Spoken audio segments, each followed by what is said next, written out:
Eu penso que a gente pode tentar fazer falas de 3 minutos. E as perguntas também, nesses 3 minutos, alguém, quem não quiser apenas fazer uma manifestação, quiser fazer uma pergunta para alguém, também faz a pergunta, e aí a pessoa que foi chamada, né, para quem foi feita a pergunta, a gente passa o microfone para também usar uma resposta. Vamos tentar limitar a 3 minutos? O que vocês acham? Acham muito? Acham pouco? Acham muito? 2 minutos? Então tá ok. Então eu vou ser a chata do tempo, tá ok? Então podem. Garota do tempo. Melhor assim. O Gustavo vai fazer as inscrições, Gustavo? Você pode fazer as inscrições? Porque aí a gente vai organizando ali quem quer se manifestar. E aí eu acho que está aberta as inscrições. Na verdade, é uma pergunta, né, tentar aproveitar ao máximo a presença da JD, já agradecer. Eu falo isso pelo grupo, assim, meu sentimento, mas eu acho que espelho o sentimento de todos os componentes aí do Transforma MP. Tive a JD como um irmão mais velho, né, digamos assim, e eu acho que a oportunidade é única de trocarmos aprendermos algumas coisas ou tirarmos algumas dúvidas nesse momento aí inicial da nossa atuação. E a gente tem uma história que é peculiar. No primeiro encontro que a gente fez em Brasília, antes mesmo da formalização da associação, o colega Marcelo Goulart, de São Paulo, estava lá, né, também uma referência importante para todos do coletivo. E ele contou um pouco da história do MPD, do movimento do Ministério Público Democrático, que se iniciou aí também já mais tempo atrás e na sequência da JD, e em algum momento se perdeu pelo caminho.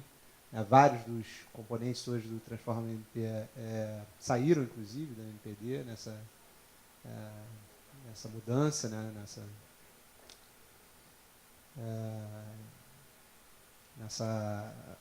nesse rompimento. E eu tenho assim uma dúvida. Eu queria tentar entender melhor por que a história da JD teria sido diferente do MPD, né? É uma peculiaridade do MPD, uma peculiaridade da JD, a formação dos núcleos nos estados tem algum papel nisso, né? O MPD se regionalizou, ficou ali circunscrito a São Paulo, e São Paulo tem suas peculiaridades também, ou eventuais problemas locais podem ser superados, deslocando o foco da associação da JD para outros estados em momentos de maior dificuldade. Quer dizer, tem várias hipóteses, mas eu não sei se vocês já refletiram sobre isso e podem nos ajudar a compreender também um pouco dessa peculiaridade do Ministério Público e de que maneira que precauções nós podemos tomar para não repetir o mesmo erro.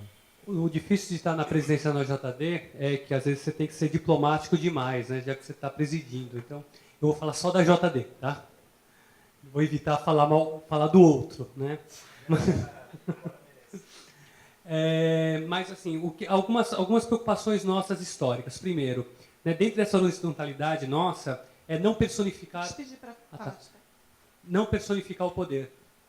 Se você pegar a história das presidências da JD, você vai ver que não tem figurão lá, né? Não tem estrela. Ah, mas tem aquela pessoa tem aquele Ari que é conhecido, tem o Marcelo Semi que é conhecido, mas na época eles nem eram, né? Não eram figurões, né? Então essa um primeiro segredo nosso. E uma segunda preocupação nossa, histórica, e que tem muito a ver com aquela história que eu falei do corporativo, não corporativo, é não deixar a JD ser usada para grupos políticos de entidades corporativas, né? Isso é quase que uma paranoia que nós temos, né, em relação a isso, mas é uma preocupação que eu acho que rendeu frutos ao longo dessas décadas aí.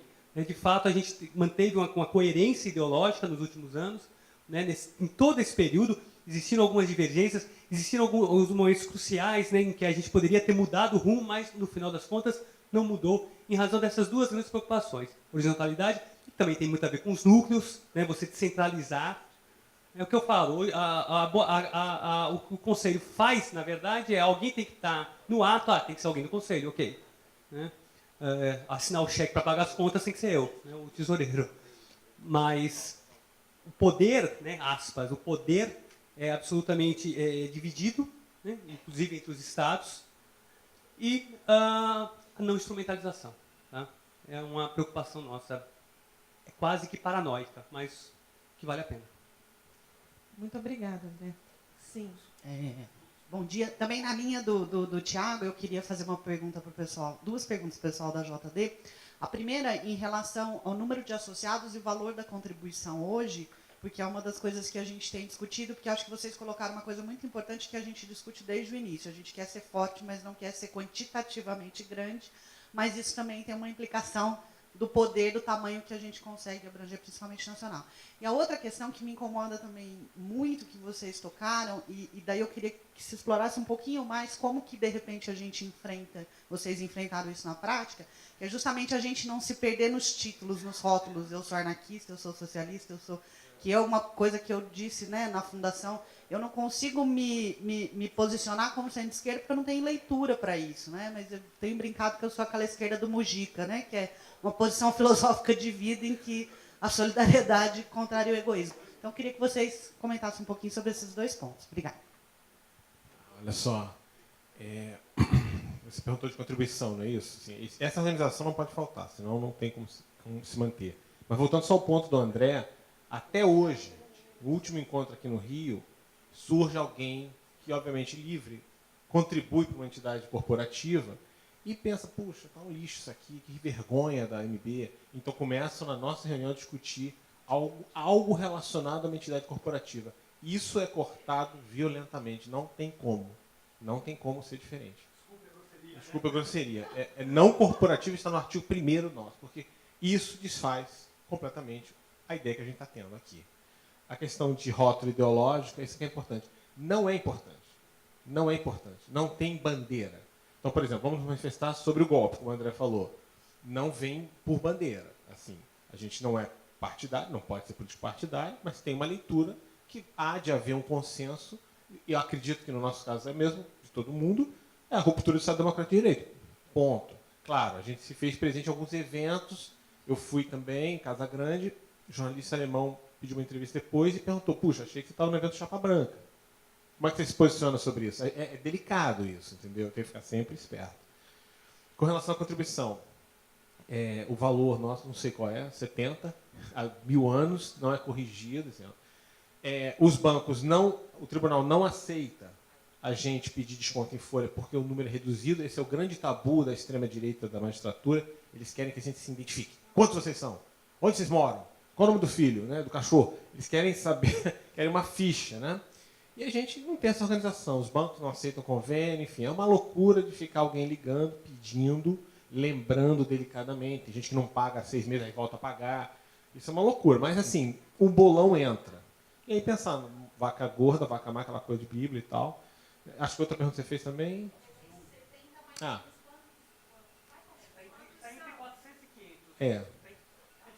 gente não sabe. Mas isso é uma pergunta interessante, porque então, é um boleto.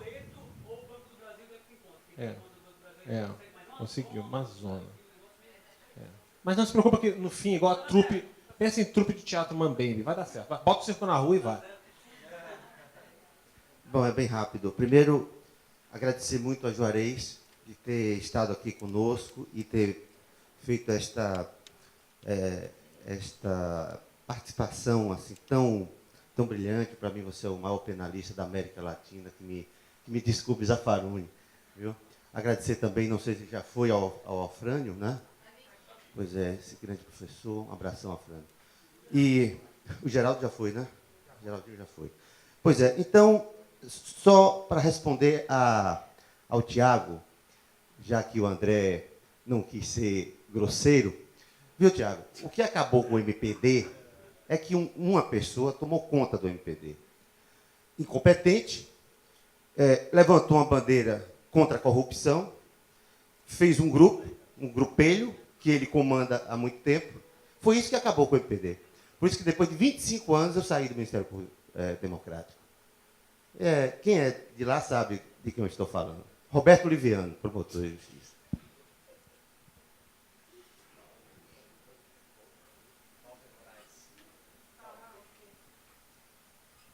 Obrigado.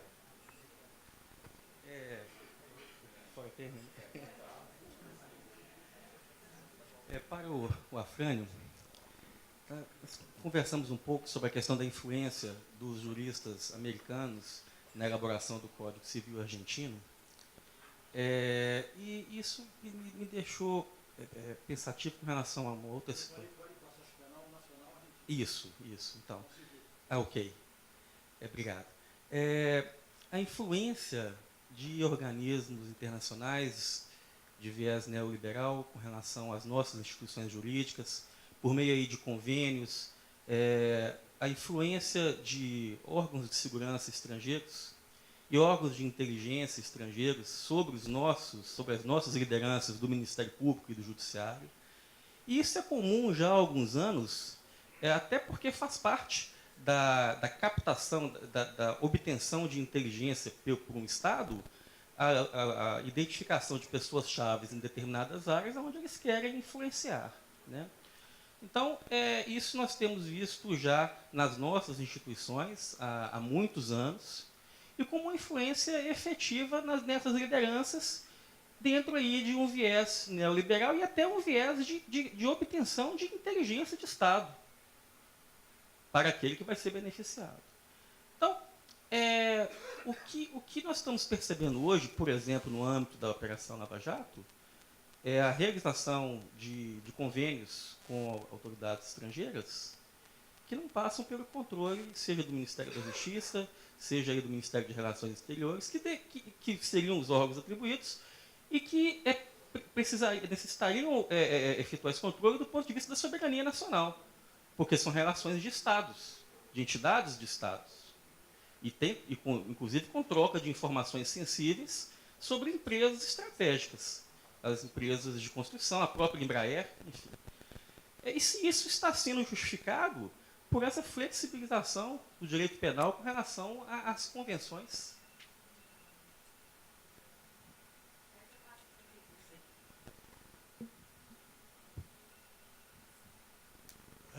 Estamos de acordo, né? Não tenha dúvida. O que eu queria justamente, aspas, denunciar é que, de repente, uma camada de juristas, que são bem pequena, que nós somos poucos, de esquerda, acabam sendo inocentes úteis nessa questão toda, né? Isso que eu queria denunciar, que essa visão liberal do penal, do processo penal, da forma com que é tratada, às vezes não fortalece, vamos dizer, o Estado de Direito democrático, nem o Ministério Público que se deseja democrático. Poder discricionário na área de justiça penal é o mínimo possível, seja para o Poder Judiciário, seja para a polícia, seja para o Ministério Público. E eu acho também, repito aqui, muito perigoso a gente entrar de cabeça, como está entrando, na investigação direta. Acho isso um perigo. O que se diz da polícia hoje vai se dizer do Ministério Público amanhã, com ou sem razão. Porque nós entramos na liça, estamos no fronte, nós vamos nos expor muito. Eu sou mais antigo, eu me lembro ainda um colega em 79, 80, ouvindo um preso da delegacia de Niterói, bêbado, jogou a máquina de escrever, naquela época tinha em cima do escrivão, o colega nosso, depois foi aposentado de aspas, deu um tapa na cara do colega, do preso, bêbado que tinha matado uma criança. Se nós estivéssemos lá, é possível até que fizéssemos isso também, mas nós não podemos estar lá. Essa é que é a questão. Temos que estar no gabinete e fiscalizando, inclusive, a integridade desse preso. Então, eu acho que a imparcialidade que se busca, de certa maneira, no Ministério Público, pressupõe um distanciamento. Não vejo nenhuma vantagem o juiz suprir a defesa, o juiz suprir a acusação, o promotor querer ser juiz e o promotor querer ser polícia. Cada um na sua. Essa que é uma questão importante. E quando eu digo isso, eu sou muito recriminado pelos colegas. muito recriminado.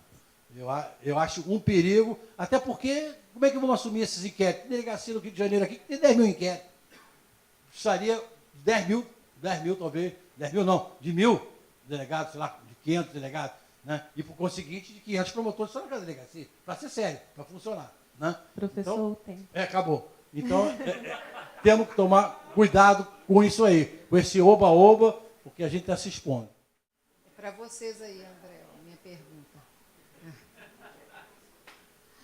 Primeiro, eu fiquei muito feliz de ouvi-los. Assim, eu acho que apesar assim, né, do nosso debate ter sido breve, a questão de tempo foi muito positivo para mim ouvir essa experiência de vocês. E eu fiquei com uma dúvida, é uma pergunta que eu vou fazer. Eu já antecipo aqui para os colegas, porque eu não estou dizendo que a gente tem que fazer ou não fazer o que eu vou perguntar. É uma dúvida que eu tenho em relação à história de vocês. Em algum momento, você já foi pautado na associação de vocês o debate sobre a ocupação de funções, cargos dentro da estrutura do Poder Judiciário, na perspectiva de tentar frear internamente essa onda avassaladora, antidemocrática, autoritária, persecutória em relação aos membros que têm uma postura, né, diferenciada do pensamento hegemônico dentro da instituição? Vocês já pensaram nisso, em discutir isso, vocês ocupando o cargo na estrutura do judiciário, já foi pautado? Oficialmente a gente não apoia nada disso, a gente não apoia nomes para o STF, nós não apoiamos nome para o STJ, para o CNJ, mas nós temos, né? Os nossos associados entram. Nossos associados são bem articulados, a gente tem associado do CNJ, tem conselheiro do CNJ. A gente tem gente em muitos lugares, mas nada oficial. Tá? Tem o debate, mas não é uma posição oficial. Eu vou falar uma coisa. Existe um debate, mas um debate informal, tá? Natural. Ai, puxa, que bom que tem alguém lá que a gente possa conversar. É isso. Tá? Mas tem gente que está ocupando um determinado espaço que a gente nem sabia que era candidato. Né? Era um nosso, que de repente se tornou, ele fez a articulação dele, etc. Né? É um espaço de diálogo, evidentemente, nós, alguém que comunga das nossas ideias, etc. Mas nada oficial. Inclusive isso também é uma discussão nossa, né? Nomes, né? Quem vai apoiar para o STF? Essa última nomeação do STF, chegou a acontecer um debate interno. Puxa vida, a gente nunca impugnou um nome, nunca falou mal de um nome que estava indo para o STF. Porque a gente nunca falou, a gente critica o processo de nomeação, mas a gente nunca falou efetivamente de nomes. Agora, como a situação está muito feia, mudamos. Ou seja, também mudamos. Tá? Tudo que eu estou falando aqui, daqui a 3 anos, talvez não seja exatamente o que eu esteja falando. Né? Vai ter um outro presidente, etc. Mas essa é a nossa postura oficial. Pessoal, é o seguinte, na verdade é uma pergunta aberta. E qualquer pessoa fique à vontade também para poder responder. E particularmente nas pessoas que expuseram aqui, o Juarez, o Rubens, né, o André, o Geraldo já não está aqui. Né? Mas enfim, a minha pergunta é a respeito das nossas estratégias de atuação. Porque apesar de entendermos que o nosso foco, em razão do momento particular que vivemos no Brasil, seja resistência ao fascismo, nós precisamos também pensar em estratégias positivas, não apenas de resistência, mas de convencimento. Então, nós enfrentamos uma dificuldade muito severa com relação a isso. Como dialogar com as pessoas, com os colegas, fascistas ou não, ou conservadores dentro das nossas instituições. Qual é a melhor estratégia para fazermos essa ponte, conseguirmos esse diálogo? Porque hoje ele está bloqueado. Evidentemente não queremos ser uma entidade, como os colegas da UJD falaram, né, hegemônica, mas precisamos de ter um espaço razoável para podermos também colocarmos as nossas pautas em ação, o nosso pensamento em ação. Então, como lidar com o intolerante, com aquele colega que é intolerante, que não quer o diálogo, como tentar convencê-lo, enfim, como ampliarmos os nossos canais de diálogo e de convencimento, seria essa pergunta. E agora, quem vai responder? Deixa eu atropelar, okay. Falar com o Rubens para pegar o livro da esposa dele, da Márcia. Vamos conversar com o fascista. Isso!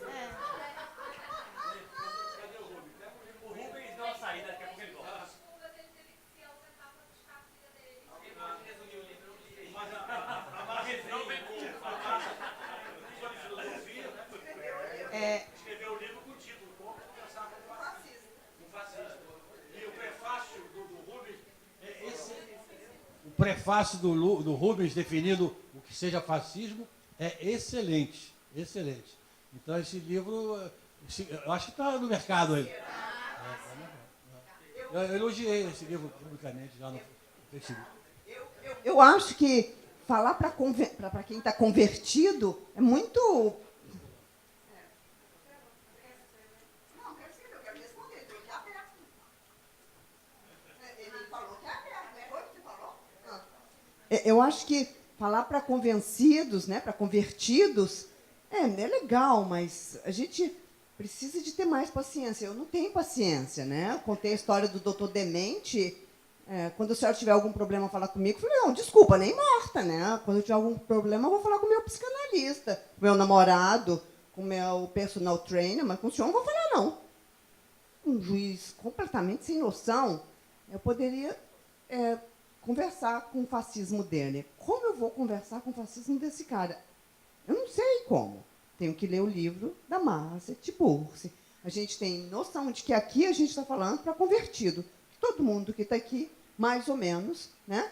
Tem alguns liberais, não sei o quê, mas mais ou menos a gente... Não, então, que o senhor não é, e faz essa coisa, né, senhor? Que você não mas mais ou menos todo mundo aqui está de acordo que nós estamos vivendo estado de exceção, que o fascismo tomou conta das instituições, que o golpe foi dado com apoio do Ministério Público e do Poder Judiciário, que esse é um golpe parlamentar, judicial, ministerial, né? Que o Ministério Público brasileiro é o Ministério Público mais poderoso do mundo e nós estamos perdendo espaço. E eu tenho, assim, eu entrei logo depois da Constituição, de 88, e eu entrei com a promessa de que eu ia ser promotor de justiça.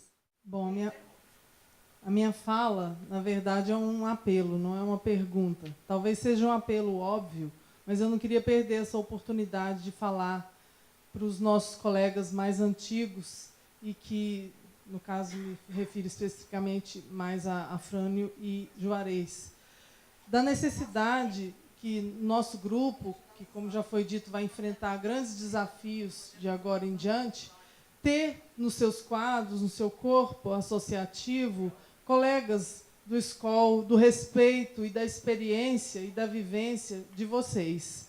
Eu sei que cada um tem as suas circunstâncias, e a gente entende que, às vezes, tem colega que não está no coletivo porque, circunstancialmente, tem um problema pessoal ou até profissional que o impediria de estar aqui ou que desfavoreceria uma atuação dele mais qualificada no local onde ele se encontra.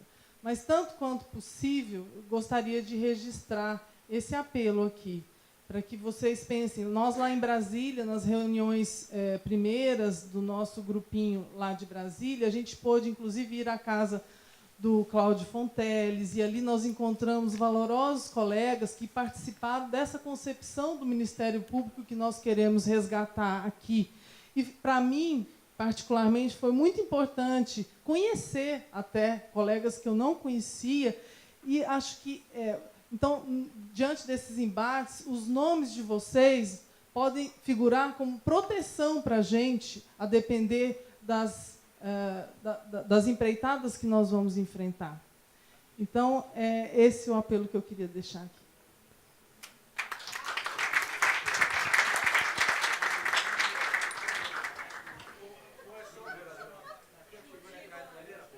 Minha pergunta é para o pessoal da JD, né? Bem objetiva. Como vocês lidam no dia a dia? Nós somos promotores, somos programados para atuar, né? Ao contrário dos juízes. Então, a gente vê tudo que está acontecendo e queremos fazer alguma coisa. Vocês têm isso? Têm esse problema? Ocorre a vocês, vamos fazer uma representação ao Ministério Público? Né? Como que vocês lidam com os casos concretos que vocês encontram de violações? Também eu gostaria de ouvi-lo sobre a questão concreta da democratização do sistema de justiça. Como que vocês têm discutido isso? até que ponto discutem o judiciário ou discutem também para além do judiciário, e também lançar a questão aqui para nós todos de como nós podemos pensar, né, como é que vocês têm articulado com os movimentos sociais e como podemos pensar, né, numa articulação do sistema de justiça, defensoria, MP e judiciário, com os movimentos sociais e populares, porque, sinceramente, acho que a mudança que esse sistema pode sofrer não vai vir de dentro, vai ter que vir de fora, né? Então, é uma proposta aqui da gente pensar, né, inclusive, né, como podemos ter um encontro, né, com o pessoal da Defensoria, com a JD, com o coletivo, e a gente construir uma pauta nesse sentido. Quem é aí o próximo? Jackson, está lá. Minha pergunta vai para o professor Afrânio. De qualquer modo, queria externar meus cumprimentos ao professor Juarez Tavares, nosso mestre, grande penalista brasileiro, e que tem uma trajetória no Ministério Público de defesa da liberdade humana, coisa que nos faz muita falta nesse momento. Não escutam? Não, é que eu vim aqui propositalmente que eu quero dirigir minha palavra para o professor Afrânio. Tenho algumas reflexões sobre a sua fala. Eu sou promotor de justiça no Paraná e de fato, compactuo contigo toda essa preocupação sobre a privatização do processo penal pelo direito penal no geral, e acho que a crítica é perfeita, né? Nós vivemos um momento que é preciso lutar pela exclusão da vítima, tanto do direito penal quanto do processo penal, por todo esse sentimento de vingança e todo o problema que ele pode trazer para o direito penal.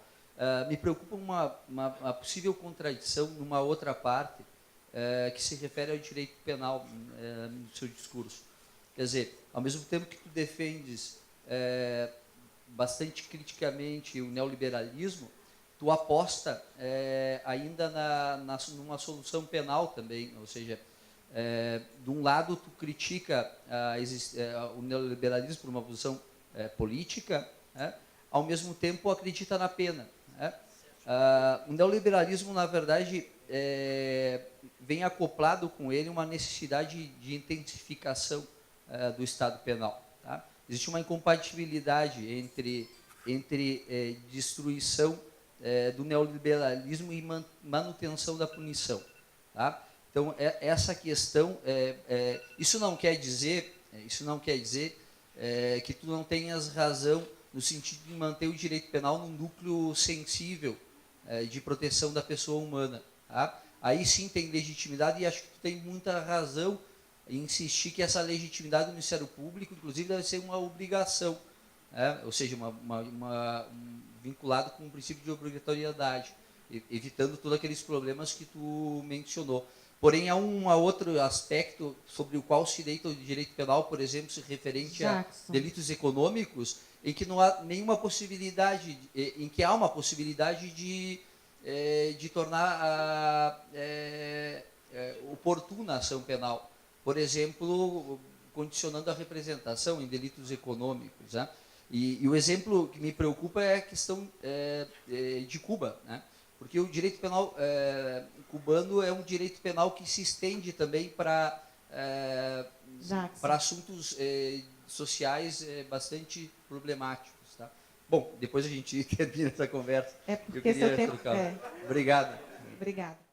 Eu peço desculpa, eu só queria retroceder um pouquinho para voltar na pergunta da colega a respeito do diálogo com aqueles que não querem nos ouvir, porque eu acho que a questão é exatamente essa. E nós temos algumas experiências espalhadas no país inteiro pela JD, que eu acho importante referir. Primeira questão, eu acho que não pode haver ilusão. Seremos sempre contra-majoritários e, portanto, alguns não vão querer nos ouvir, e não apenas não vão querer nos ouvir, como espalharão maledicências a respeito da gente. Acabaram nossas colegas da JD, do Grupo da Sororidade, de serem acusadas de pichar os muros da USP, né? Estando uma em cada espaço da federação. Essas coisas acontecerão. O que eu acho importante aqui é, nesse aspecto, em primeiro lugar, não deixar de responder sempre que for necessário, exatamente para deixar claro qual é a posição do coletivo a respeito daquilo que foi trabalhado nesse diálogo. Segundo, nos concentrar naquele enorme grupo de colegas, e há esse enorme grupo, que querem ouvir e pensam a respeito, mas se recolhem a impossibilidade de atuar por medo de algum tipo de reação. Essa semana passada, uma colega me procurou lá em Passo Fundo. Cristiano, eu adoro a OJD, acho tudo... Mas a gente não fica muito marcado? Fica. Mas a gente tem que trabalhar com essas pessoas para que eles assumam a postura corajosa de assumir o coletivo. E terceiro lugar, que eu acho fundamental, é nós sairmos do nosso encaramujamento. As nossas instituições são o que são por sempre terem se voltado só para dentro de si, sem olhar para a sociedade. O grande papel que nós podemos cumprir para ajudar a transformar o Brasil numa sociedade efetivamente democrática é nos abrirmos para a sociedade, para os movimentos sociais, estabelecermos diálogos com todos eles sem qualquer tipo de restrição. Como exemplo, eu traço aqui a JD do Rio Grande do Sul, e é 1 minuto, 2 segundos eu termino. Nós estabelecemos um calendário anual esse ano para, em cada mês, dialogar com um tipo de manifestação social. Sábado agora, passado, dia 4, nós estivemos no interior do Rio Grande do Sul conhecendo um acampamento, uma invasão, aspas, do MST, e 2 assentamentos rurais, um com 3 anos e outro com 26. Isso rendeu no Estado uma enorme repercussão. Se vocês acessarem nas redes virtuais do Sul 21, vocês poderão ter acesso a tudo isso, e nós estamos lançando uma carta a respeito dessa atividade. E no dia 19 de maio nós vamos realizar um evento em Porto Alegre para tratar dos movimentos sociais e a democracia, como funciona essa interface. E cada mês nós vamos estabelecer diálogo vamos falar sobre as questões de gênero, sobre as questões das mulheres, do sistema prisional, das reformas que estão aí, enfim, abrindo o nosso diálogo com a sociedade, que eu acho fundamental, eu acho isso é importante que o coletivo também faça. Obrigado e desculpe passar do tempo. Então, respondendo a tua pergunta e a tua, a gente tem pensado isso, olha só, basicamente todo mundo acredita que faz um ótimo trabalho, né? Que é super engajado, que faz um ótimo trabalho, que faz uma coisa diferente, que se preocupa com os direitos fundamentais, etc. Né? Isso, ou seja, a gente poderia então também transformar um sistema que é naturalmente autoritário, porque faz parte do Estado burguês, em algo diferente. Ou que pelo menos se lastreasse no Estado Democrático de Direito, é o mínimo, vamos lá. Mas eu concordo contigo, eu acho que a gente tem que pensar além disso. A gente tem tentado propor essas discussões dentro da associação, mas sempre esbarra nessa visão de que eu, membro da JD, faço um ótimo trabalho, minha vara está legal, ela tem interlocução, eu faço um trabalho de diálogo com os movimentos sociais e tal.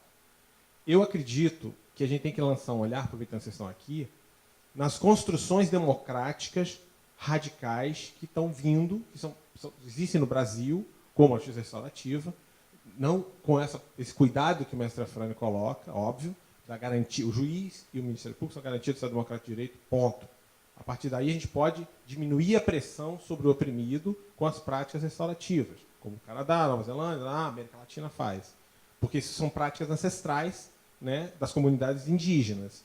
Então não tem nada novo aí. É o Estado burguês que impõe pela violência o seu poder. Então, eu acho que realmente, te respondendo, essa interlocução, você provocar o agente estatal, tem que saber que a resposta virá também dentro dessa lógica. Então, eu tenho trabalhado assim, com colocar o pessoal da justiça restaurativa dentro do fórum, atendendo a população, nessa garantia de tempo e do Estado Democrático de Direito, ou seja, direito à pessoa, voluntariedade, aquelas coisas todas. Então, aproveitando a pergunta, se alguém tiver interesse também nisso, a gente pode ir trocando aí, porque eu acho que o espaço é esse. A gente pensar um pouco fora dessa dinâmica, né, e também ter noção clara de que a transformação das nossas instituições tem um limite Foucaultiano. Assim, são espaços autoritários, ponto. A gente pode tentar botar no eixo, mas eu acredito firmemente em outra solução. Tá? É isso. Gente, dia 28 de abril, entre 28 e 30 de abril, vai ter o Encontro Nacional da JD em Belém. Eu dei a programação para a Carla, que eu não sei onde está, e seria legal vocês estarem. Eu já convido vocês para um seminário que eu estou pensando, que a gestão do conselho que eu estou presidindo está acabando, inclusive, mas que eu quero planejar aí, e ajudar a JD para esse ano. Um seminário onde vamos discutir o neoliberalismo no sistema de justiça, que significa a desregulamentação das relações de consumo, desregulamentação das relações de trabalho e aumento do Estado policial. Né? Então, é preciso contextualizar, como foi bem dito, tudo o que tem acontecido, toda essa opressão contra a gente. No seminário, acho que vocês poderiam dar essa colaboração fundamental. E só uma coisinha, acho que o mais legal da JD, e eu acho que essa experiência vocês vão ter, é um verdadeiro trabalho de terapia. Né? Você chega do fórum muito reacionário do teu lado e você vai conversar com pessoas diferentes, pessoas que têm uma visão parecida com a sua. Essa amizade, onde eu conheceria o Luiz Cristiano se não fosse a JD? Né? Onde eu conheceria o Thread se não fosse a JD? Então essa é a grande, para mim, é o grande prazer que é ser de uma associação como essa. Ouvindo o Cristiano, me entusiasmei pelo seguinte: o que o Cristiano falou, essa visita aos acampamentos do MST, etc., isso realmente é a concepção moderna da democracia. Ou seja, a democracia surge justamente dessa integração entre juízes e comunidade, entre o Ministério Público e comunidade, fora da perspectiva parlamentária, não tem nada a ver com essa integração. Mas eu quero apenas ressaltar uma coisa interessante, Afrânio. Em 1917, e o Rio de Janeiro nessa época era a capital da República e ditava regras para o Brasil, em 1917, houve uma conferência denominada Conferência Policial Judiciária do Brasil. Sabe quem convocou a conferência? Um desembargador que, na verdade, naquela época, sendo desembargador, era o chefe de polícia. Então, nós temos que verificar, era o chefe de polícia, chamado Aurelino Leal. Aurelino Leal. E ele convocou essa conferência para fazer com que o judiciário e a polícia se integrassem no combate, sabe a quê? Às capoeiras, ao samba e justamente às categorias mais pobres da população, as classes menos favorecidas. Essa era a finalidade da conferência. Então, desde aquela época, em 1917, há uma parceria judiciário-policial e da qual nunca mais nós nos afastamos. E agora, surpreendentemente, eu vi, independentemente do réu que seja ali, eu vi uma gravação que mandaram de um habeas corpus que foi julgado no Tribunal Regional Federal, agora, semana passada, em que um dos desembargadores afirma o seguinte: eu estou aqui não na qualidade de juiz, eu estou aqui na qualidade de representante de Deus. E eu julgo por Deus e não por mim. E assim eu denego a ordem, porque Deus me manda denegar a ordem. Quando nós chegamos a esse ponto, eu acho que nós temos que realmente fazer uma revolução no Brasil. Uma revolução social brasileira.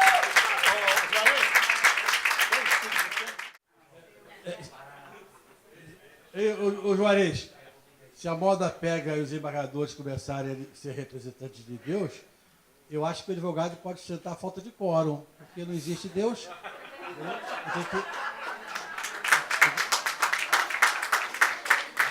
Desculpe quem acredita, né? Eu também já acreditei em Papai Noel, já acreditei em Duende. Né? Bom, foram todas essas questões que eu até discuti. Ele falou que eu tinha uma contradição, então eu queria agradecer, porque uma só, dentro desse contexto todo, né? E a unidade está justamente na contradição, né? Na dialética, na afirmação, eu não me lembro qual é a contradição exatamente, colega. Rapidinho. É.